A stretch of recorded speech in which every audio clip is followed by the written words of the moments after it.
Tried to weigh me down, crabs in a barrel. Wanna take my crown, renegade. I'm lighting up the way, I'm inspired. On the trail of life. We're flying, we rise up. Don't let you deny us. Hello, hello, hello. Thank you for joining us for the Power Table, a conversation for Black women. We are so excited to have you here. I am Kelly Todd Griffin, and I am with the California Black Women's Collective. I'm looking forward to bringing together some of our best and our brightest sisters throughout the state. They're going to be sharing their brilliance, their beauty, their passion, their power with you on the issues that are important to us, that uplift us, that are about us. And our first guest today is none other than our queen sister, Dr. Julianne Malveaux. Welcome, welcome to the Power Table. How are you today? I'm great. Good to be with you. Um, Congratulations on the power table. oh, thank you, thank you. You're our first guest, first episode. I love it. Yay! Yay! So let's get going. Obviously, we've been talking lately about how do we lift the economic floor for Black women and girls. Many times we focus on social issues and leave the economic issues off the table. So I wanted to just kind of chat with you a little bit about what will it take us to be able to improve the quality of life of Black women and girls, particularly from the economic spectrum. So first, Well, let me ask you a question of like, what is the current state of Black women and their economic situation, and why should we be talking about it? well, first of all, economics is everything. I mean, I'm a little biased as an economist, but we should be talking about economic issues. They're what make the world go round. I mean, socio-political, economic issues are all connected. I mean, but economics is a study of who gets what, when, where, and how. So is political science, a study of who gets what, when, where, and how. So, we're looking at a nexus. And when you look at that nexus, what you find is that African American women have all too frequently been placed at the bottom, not by accident, but quite deliberately. When certain of the work we do, some of the things we do, are basically legislatively dealt with poorly. But what is our economic status? We have lower unemployment rates now than we've had in a very long time, but that doesn't mean anything because those low unemployment rates do not reflect people who are dropping out of the labor market, people who are discouraged or not going to work. But we have a lower unemployment rate. It's about 5%. It's lower than it's been in a very long time. But again, that's all relative. When we adjust the unemployment rate to look at discouraged workers and others, we come up with a number that's close to 8 to 9%. So when we look at that, what we can say is the employment situation is better than it's been, but it's not great. Secondly, unemployment just is one factor. What are people being paid? Wages have been so you have a low unemployment rate, but if people are being paid little and wages have been only creeping up, um, we still have people who are making the minimum wage. We still have some on the margin who may be making less than the minimum wage. We have the jobs that women, basically women, but Black women especially, deal with in the service industry are being paid less.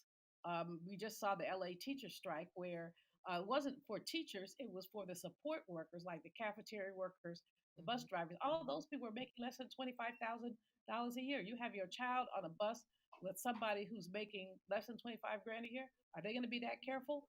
Probably because they care about the kids. But if they've had a bad day or something, uh, who knows? So we're looking at that. That's just employment and wages. And then when we look at income and wealth, what we find is that Black women earn about 60% of what white men earn. Um, and we don't have equal pay with Black men either. And so then the wealth piece then becomes we have if income is I mean wealth is a function of accrued income. Hmm. So Hmm. basically, I, in the words of I always say the great philosopher Lauren Hill, it's not what you cop, it's what you keep. And so basically we look at income, but we want to look at what people are keeping. And when Black women graduate with more than $30,000 in student loan debt, we have the highest level of student loan debt. So, highest level of student loan debt, we look at the other piece, which is our family obligations. People talk about the double bind of black women, black and female, but I say there's a third burden, and the third burden is the treatment of black men, because then black women pick up the slack when black men are not, and black men are less likely to work than white men are. And there are all kind of issues around black men's employment, incarceration, etc. But who picks up the slack? Black Right, women. right, And right. so that becomes an additional burden, if you will. I'm not calling brothers a burden, but their economic status becomes a burden on black women. Yeah, absolutely, absolutely. And I love what you say about, the fact we pick up the slack because we know that, particularly here in California, black women, 7 out of 8 households are headed by single black mothers. And then we have 80% of our households, we're the primary breadwinners. Mm-hmm. And so we look at that data and know that 50% we pay on housing because we're in a high cost state. And then if you have children, you have to pay for daycare, and daycare is not subsidized either. And so when you think about these kind of, dynamics of black women, how do black women then put a plan together to lift themselves up, to be able to get beyond, their current circumstance so that they can be more financially sound? What can they do? Well, I think there are two things. One is the individual piece, and the second is a public policy piece. The individual piece is to just we need to promote financial literacy. People need to know what's going on with their money. A lot of folks don't know what's going on with their money, and so we need to basically put the financial literacy piece out there. Now, a lot of banks are doing that. A lot of others are doing it, but uh, I find that many black women have a narrative about money that's not wealth building. um, I used to do a whole thing about what I call sport shopping. When you feel good, you buy. When you feel bad, you buy. You know, get a new man, you got to buy new clothes for the new man. Break up with the man, you got to get new Right, clothes. Feel right, bad about the one you broke up with, and so on and so on. Get a job, get a pay raise, new clothes. Lose your job, new clothes, because you need right. lounging clothes. I mean, but basically, I mean, this is the American narrative. It's not just black women, but we have a tendency to want to treat ourselves in a monetary way when we basically sometimes cannot afford it. And so you have some people whose whole net worth is in their pocketbooks. And I Hmm. don't mean inside their pocketbook. I mean, they got a Gucci, they got a Prada, and that might be a month's rent. What were you thinking, sister?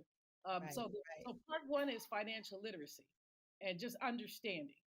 Part two, however, is public policy. How does public policy rigged against Black women? Well, we talked very briefly, and you raised it again, childcare. If there's so many of us are working, what does childcare cost? Why isn't it subsidized? We're talking about labor shortages, needing more people in the labor market. True. Well, if childcare were more available, you might have more people in the labor market. But then, of course, you also would have to pay them, which is something that some people seem to have a problem with. But so just looking at public policy, not just minimum wage, but a living wage. Yes. Bernie Sanders has now come out with a proposal for a $17 an hour minimum wage as a living wage. The millionaires, there are a group of millionaires called patriotic millionaires who are actually supporting Bernie Sanders' plan for a $17 minimum wage. So that's very encouraging. But the minimum wage hasn't raised in more than 10 years. So what we know about that is who's most likely to make a minimum wage? Black women, Hmm. and service women, sometimes Latina women. We're at the bottom of the heap when it comes to the wage thing. And then income. I mean, there are all kinds of laws on the books that say you have to pay people equally, but those laws don't always work. We see so many people saying, I trained my replacement who's making more money than I am. Or Right. so the income piece, they're laws, but the laws are not often enforced. And then there's a penalty to being a whistleblower, and many of us basically refuse to raise. We're not going to be a whistleblower because we don't want to lose our jobs. I mean, we're more dependent to on our jobs, and so any kind of laws that are on the books, we're not necessarily prepared to enforce them. Single women with savings are more likely to be whistleblowers than single moms with children because those Right. children are Right. depending on you. So when we look, but public policy can make a difference. I think about, as an example, the Crown Act. Well, the Crown Act was about hair, but at some level, it was also about equal pay because people were being discriminated against because of their hairstyle. And so basically, the Crown Act said you can't do that. Again, who enforces it? But Right. the Right. policy perspective, our legislators really need to sit down and just come up with a plan. And it's the plan is not all that complicated, and we don't need to have a bazillion meetings. We want Black women want equal pay. They want fair income. They want child care. We want families policies. We want good education for our kids. I mean, this is not rocket science. Right. These are the agendas that people come up with over and over again. It's really about implementation. Right, right. So true. And I think the crown neck is a wonderful example. I think, I've always worn my hair natural. Even when I worked in American Honda when I met you over 20 years ago. And I remember walking through the halls and everyone would make comments because I would change my hair so often, or it wasn't something that they were comfortable with because it was probably more natural than they would like. But I also remember we had to take all these classes on diversity, training programs. We had to take sexual harassment training. And I think that's the next step of the Crown Act is to put some teeth behind it, where you start getting businesses to actually have to embed it into their training program, because just assuming they're going to make the change is kind of, we've been waiting for so long. So in flipping that script and waiting for so long, what are your thoughts about California's reparations, and what would that mean for us? Or is there an option for us to really lean in on that, to say that maybe it's not money, but maybe it could be something different? Well, let's stick with the money for a moment. The number Okay. that the commission came up with, many say is too much. Well, let's start with that number. Let's make it clear that we do need to have a conversation about reparations and what it means. The commission has done a good job. I don't agree with everything they've done, but they've done a good job. Their report, which basically is an establishing report, why do we need reparations in California, is quite comprehensive. And so, when the Japanese got $20,000 in reparations, they didn't start out by asking for $20,000. They asked for a lot more. So whatever the commission has asked for, let's look at that as a starting point. Now, reparations is not just about money. It's about money, but it's about so much other. I would ask people, Kelly, to go to ibw21.org. Again, it's ibw21.org. I'm a member of the National African American Reparations Commission, and that's our 10-point plan, which talks about money, but it also talks about what we need in terms of our health. We're Right. seeing increasingly people dying sooner and Black folks dying sooner, and it's the stress of racism that's killing people. So what do we do about that? What do we do about our sacred sites, places where we saw lynchings, etc.? And there's a plank in there for that. What do we do about our psychological well-being? Um, so the 10-point plan really looks at that, looks at all of it. And I don't know that that the commission, California Commission, consulted the NARC platform, although I know that Dr. Cheryl Grills, who is a member of NARC, was Mhm. basically is on the commission, very influential part of the commission. But reparations are important. We would not have a wealth gap Right. if we had Right. not been systematically robbed of our resources. And Mhm. so essentially, the wealth gap is about closing the wealth gap is partially about getting reparations. Right, right. The repair. It's like not just Exactly. changing policy, but repairing the damage from the policy that you had in place for so long. And Exactly. so when we think about that and we talk about policy and practices, and we think about housing, and we think about entrepreneurship, which used to be the way to wealth building, is that still true today? Well, the housing situation has changed drastically, especially here in California, where there's a housing shortage and where housing has become extremely unaffordable. Back in the day, you could people, our parents would buy starter homes for. I would, yeah, my parents bought their house in San Francisco for less than $10,000. Right, right. Um, now it's valued at a million plus. Of course, that's 50 years of accumulation.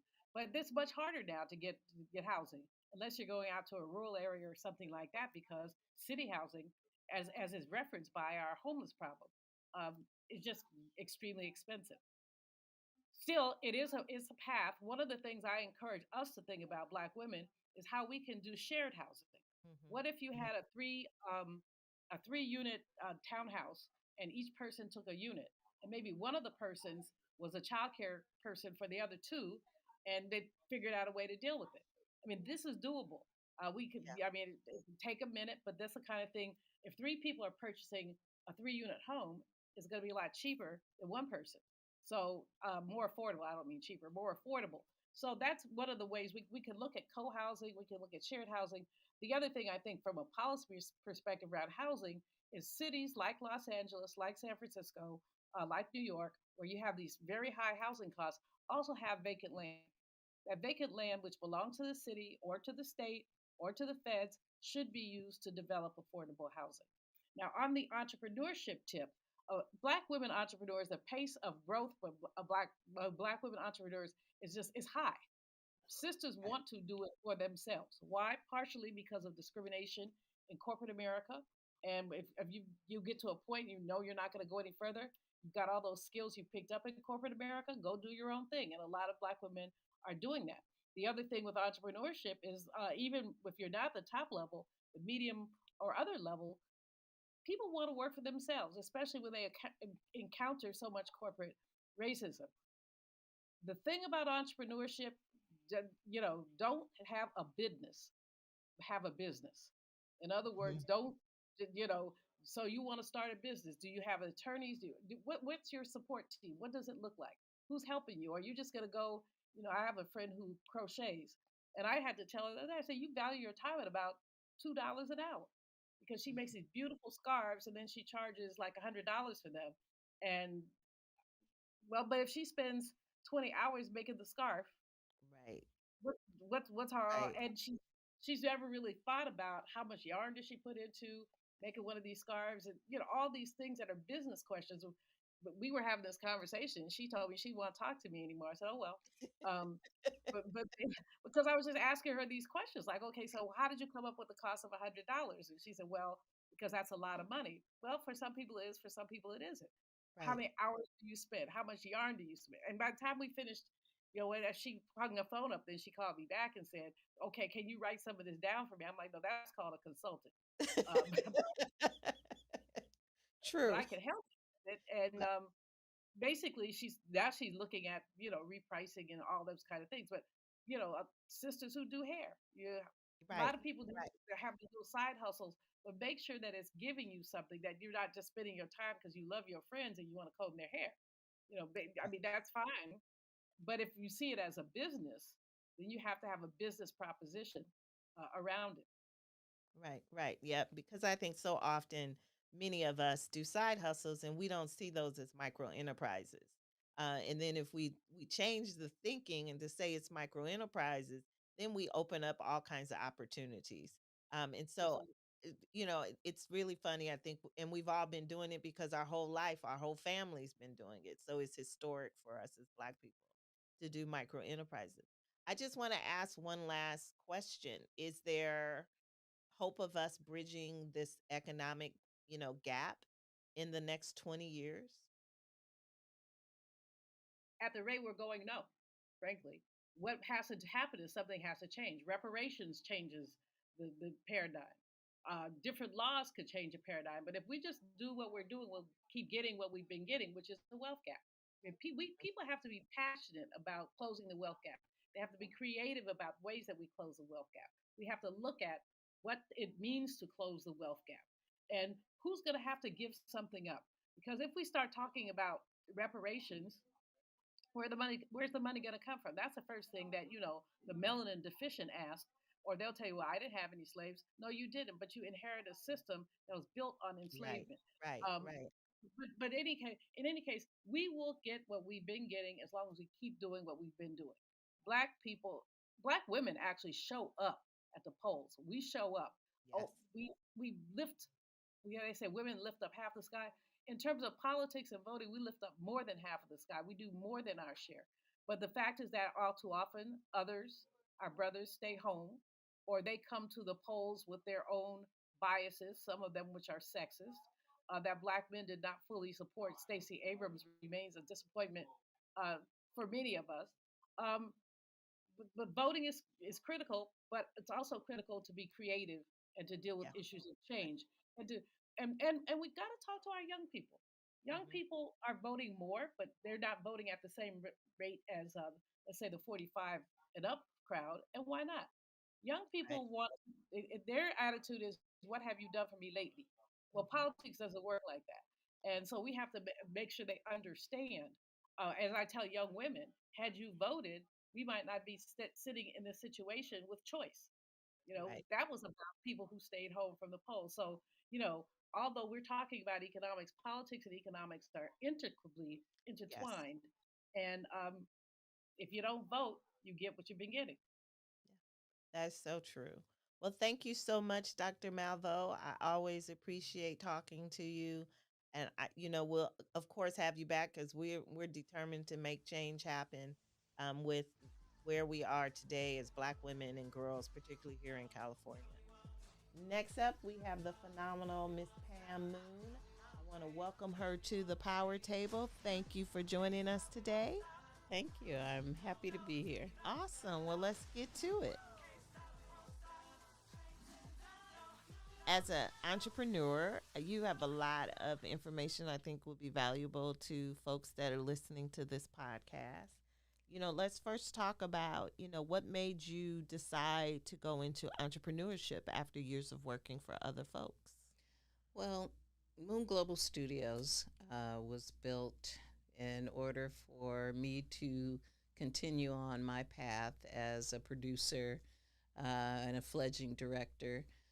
My son, who is in the music business, is also, an integral part of this operation, as well as my oldest son, who's a photographer. So I wanted to build a space that we could all exist and be creative in together, as well as to be able to share this opportunity with their contemporaries, as well as my past clients and new clients. So the path was, really more of a segue. When I retired, I just wanted to be able to have a space to go to, and it kind of worked out that way, thanks to COVID. Right. So yeah, so it was a good experience. So when you say property, I think this is what makes this interesting because you didn't just create like a business. You actually created a kind of a wealth building plan. And it's multi-generational, but it's also generational wealth, passing it down. So kind of what was your thinking about it? Why buy property as an entrepreneur? Well, I'm going to bring in another segment of my life, which is being a commissioner for the second district here in LA County on the Arts Commission, and seeing businesses, and particularly art organizations that are in our communities, in our district, that have to rent um, their space, and either the rent goes up, and traditionally we've either had to close the doors, go out of business, and then what does that do for the community? It kind of eliminates Right. the cultural aspect. So I knew that owning was an integral part of what I wanted this business to be. Mm-hmm. And so, I had other properties. And so I was looking for a mixed use property that would still generate income, because this property not only was a dental office that we took down to the studs and went back up, but it also had a 3-bedroom house. Mm-hmm. And Mm-hmm. so the house had tenants, which Right. allowed me to continue, gaining income while the construction in the front building was going Okay. on. Okay. And, so that was important. And, and on top of that, I went really out of my comfort zone and bought a probate property. Oh, wow. So, I mean, it just the stars lined up, I'll say, Right.